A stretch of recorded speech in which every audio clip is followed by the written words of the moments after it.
You know, Alex, I've spent 30 years convincing myself that if a material doesn't require a saw blade or a welding torch, it's basically just arts and crafts.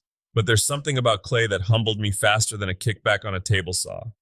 It's like trying to negotiate with a moody toddler who also happens to be made of mud.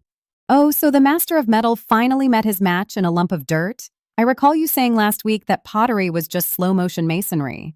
Yeah, well, pride goeth before the slump. I tried to throw a simple cylinder yesterday, just a basic, honest shape, and by the time I was done, it looked like a pancake that had lost its will to live. Mother Nature's way of reminding you that you aren't actually in charge of the molecules, you're just making suggestions. Well, that's why we're doing this deep dive today. We're moving from the wood shop to the mudroom. We've been digging into some heavy hitters, from Charles Binns's classic The Potter's Craft to modern guides like The Ceramics Bible. It turns out this isn't just playing with clay, it's chemistry, physics, and a whole lot of patience. It really is. Binns talks about it like a practical guide for the studio, but to me, it felt more like a lesson in humility. If you don't prepare that clay, what they call wedging, you're basically embedding tiny time bombs of air into your work. You get that piece into the kiln, the heat rises, and pop, your beautiful vase becomes a collection of very expensive shrapnel. I can see the headline now. Tiger's Workshop leveled by exploding teacup. But seriously, for the makers listening who are used to working with dead materials like lumber or steel, clay is alive, isn't it? It changes as you touch it. Totally alive. It's all about the water of plasticity. You're balancing on a razor's edge. Too dry and it crumbles like an old biscuit. Too wet and it's just a puddle on your wheel. Binns has these incredible plates, photos from 1910, showing the drawing up of a piece. It's this vertical dance. You aren't just pushing the clay, you're coaxing the particles to stack on top of each other. I was reading in Louisa Taylor's Ceramics Bible about the different stages. You've got your slip, your plastic clay, and then that leather hard stage. That seems to be the sweet spot for makers who like precision. That leather hard stage is where the magic happens for guys like me. It feels like carving dense soap or maybe a cold block of cheddar. That's when you do the turning, putting the piece back on the wheel and using metal loops to shave off the excess. It produces these long, satisfying ribbons of clay. It's the closest pottery gets to using a wood lathe. But before you get to the ribbons, you have to survive the wheel. Emily Reason's Studio Wheel Throwing mentions that centering is the hurdle that breaks most people. You were complaining about your wrists yesterday. Is it really that physical? It's a wrestling match, Alex. If that 5-pound lump of clay is even an eighth of an inch off center, it'll wobble like a shopping cart with a bad wheel. You have to lock your elbows into your hips and basically use your entire skeleton to force the clay into submission. I looked like I was trying to pin a greased pig to the floor. And here I thought it was all ghost soundtracks and romantic pottery scenes. There is nothing romantic about gray sludge flying into your eyelashes. Okay, so let's talk about the non-wheel folks. Because not everyone has room for a heavy motorized wheel in their makerspace. I was looking through The Joy of Clay and Emily Reinhardt's guide.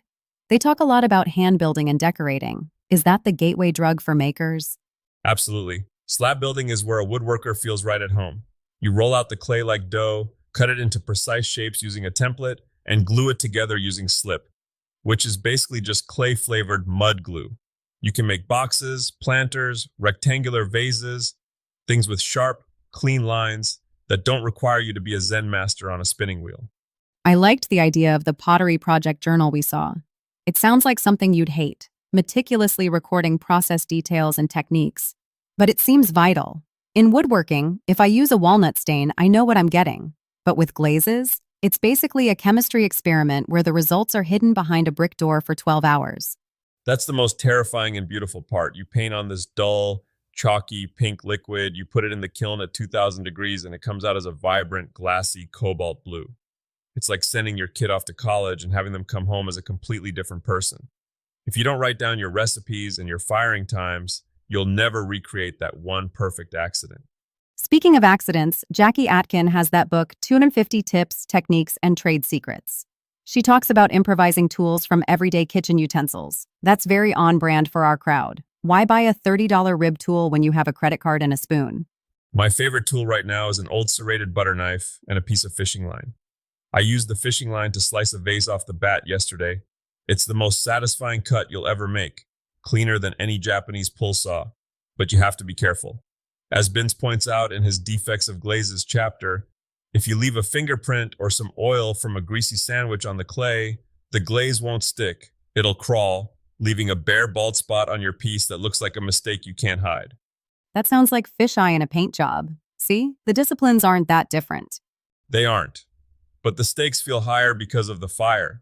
That's what Binns calls it. You can spend 40 hours carving a vessel, but if you didn't let it dry slowly enough, if the moisture in the center of the handle is still there when the kiln hits 212 degrees, that water turns to steam, expands, and bang.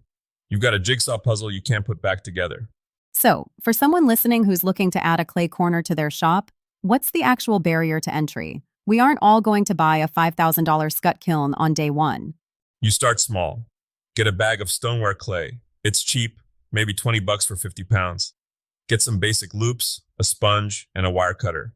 Find a local community kiln or a pottery studio that lets you buy shelf space. You don't need the heavy machinery to start hand building. Just don't do what I did and try to dry your first piece with a heat gun to speed things up. Oh no, what happened? It cracked so loud, I thought a window had broken. Clay has a memory. If you stress it out by drying it unevenly, it'll hold a grudge. It might look fine when it's dry, but as soon as the heat hits it in the kiln, that grudge turns into a crack. You have to treat it like a delicate ecosystem.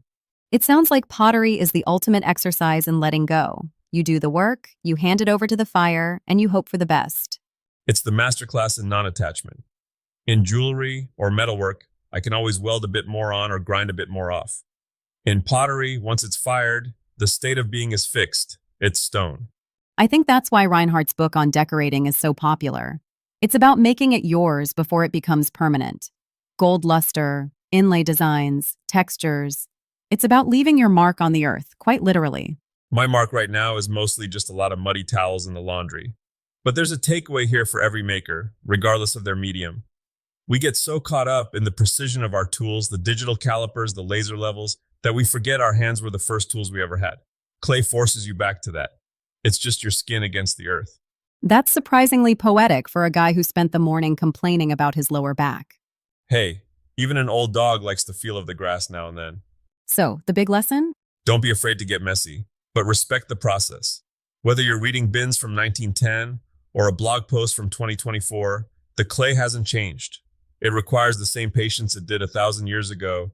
You can't rush the drying, you can't cheat the wedge, and you definitely can't argue with the kiln. I think I'll stick to the Pottery Notes journal for now and maybe watch you explode a few more bowls before I give the wheel a spin. Deal. But I'm making you help me clean the splash pan. Next time, we're talking about why you should never, ever try to forge your own lathe chisels out of old leaf springs unless you have a very good first aid kit. Looking forward to it, Tiger.